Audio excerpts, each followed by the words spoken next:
Pärnu-õuele me sattusime elama niimoodi, et tegelikult meie see korteri ostuprotsess oli üsna pikk. Et me teadsime, et me tahame korterit osta, aga esialgu me olime siis veendunud, et me tahame korterit, kus me siis saame ise hakata seda ümber ehitama, ehk siis mingis vanemas kivimajas või mingid sellised ideed olid. Aga kuna ka laps oli väga väike, siis viskasime pilguga peale uutele korteritele ja enda suureks üllatuseks esiteks ei olnud see hinnavahe nii suur ja teiseks, kui ikkagi käisime seal vaatamas seda korterit ära ja nägime, et see korter on ikkagi ilus, puhas, põrandad on terved, seinad on heledad, ilusad, suurepärased. Et see otsus lihtsalt tekkiski sellest, et me nägime, kui palju lihtsamalt me tegelikult saame.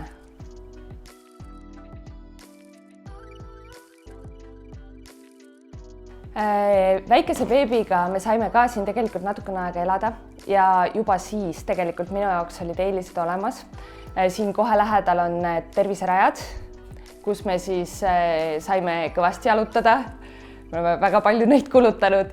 Ja see oli siis beebiga. Nüüd, kui ta on suurem, on väga tore on see, et väga palju Miia vanuses lapsi elab ka siin.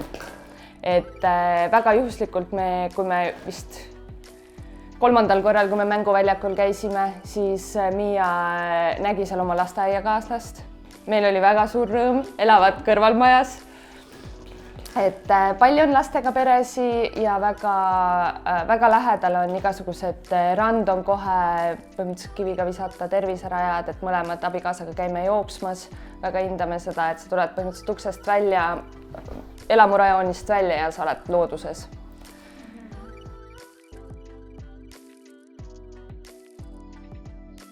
Hästi mõnus on siin näiteks ka see, et minule isiklikult hullult meeldib see, et me oleme nagu linnas, aga samas me nagu ei ole ka linnas. Et tegelikult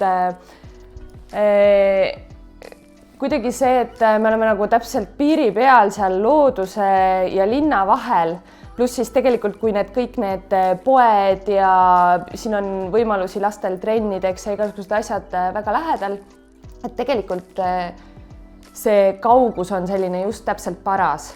Et on võimalik käia ühistranspordiga, kui endal on auto, on ju veel parem, on ju, sa saad igale poole väga hästi liikuda, et ei ole mitte mingisugust probleemi, et ta ei ole tegelikult kaugel.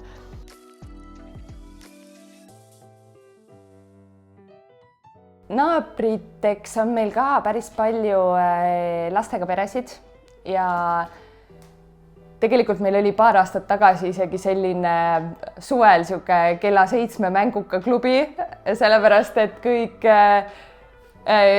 sama vanad lapsed läksid oma vanematega täpselt samal ajal alati välja ja me mõnikord isegi nagu ajastasime nii, sest me teadsime, et kõik teised lähevad sel ajal, et siis ka nagu läksime siis.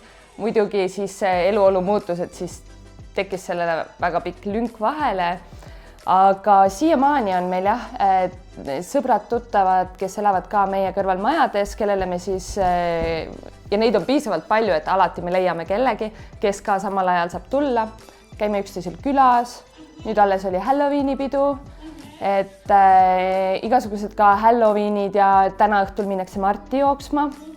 Et kõik on ka nagu võetakse hästi sõbralikult vastu, et kui mardisandid ikkagi kuskile ukse taha lähevad, siis on kindlasti neid, kes ei tee lahti või keda pole kodus, aga pigem ikkagi on väga soe vastuvõtt. Et inimesed on tõesti nagu hästi toredad.